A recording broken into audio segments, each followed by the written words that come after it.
Čau mastička, zdravím vás Mentaliak u Counter-Strike. Takže dnes si ukážeme server, ktorý sa volá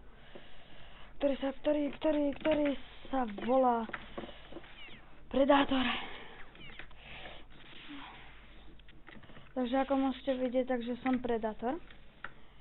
V tomto móde ide o to, ako na začiatku hráte normálne klasickú hru.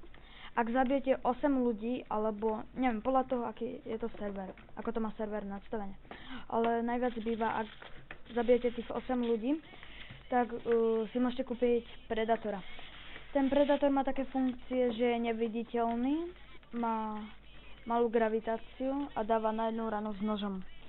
A má ešte takú funkciu, že môže vystreliť takú plazmu. Môžete vidieť takto, ju môže vystreliť. Môže zabiť hráča. Ktorí nevedia, ako sa strieľa tá plazma alebo binduje, tak ja vám to ukážem. Otvoríte si konzolu a napíšete bind, písmeno, na ktoré to chcete vystreliť. Ja si dám F a fire. Tak si to napíšete a potom už len normálne F-kom tak to môžete vystreliť. Takže máte iba 3 plazmy, ja už som si minul svoje, tak to musíme nejako zabiť. Ujujujuj. Tak ja som slabé. Dobre. Tak takto pekne, krásne môžete vidieť, ako vyzerá ten Predator.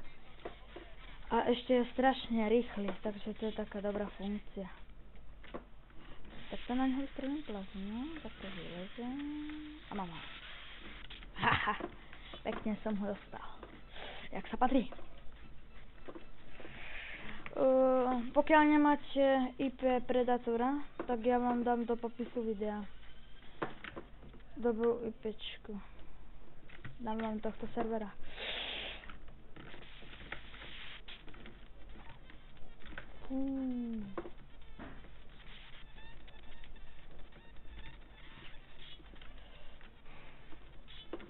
Ešte ukážem pár kôl o tomto Predatorovi.